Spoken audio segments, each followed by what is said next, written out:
बतिया।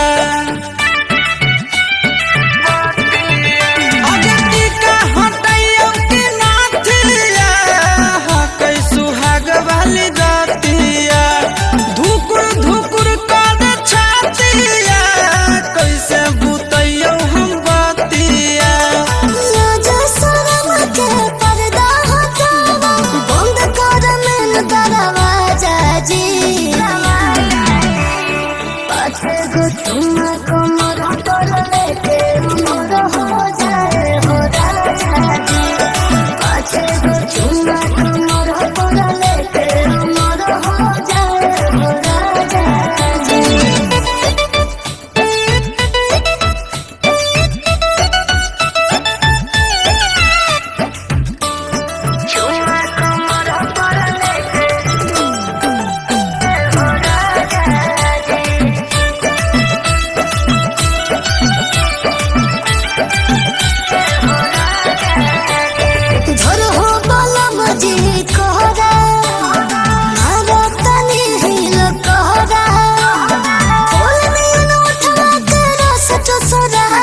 जैसे के चूसा है भरा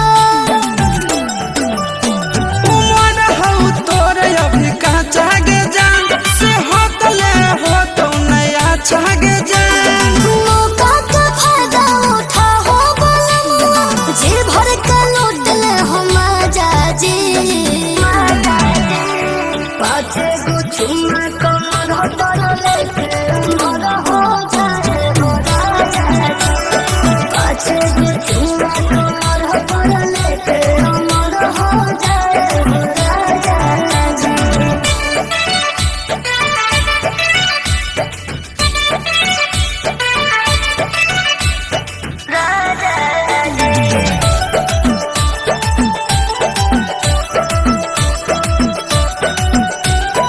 होते तो होवे देह खतरा जल्दी बना हो जतरा।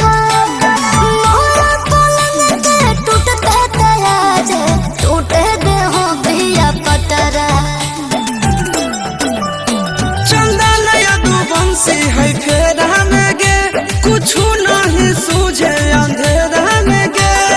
आशीष लगा के गाना बजा के पाजा में हमरा समझा जी। पाछे को चुम्मा कमर पर लेके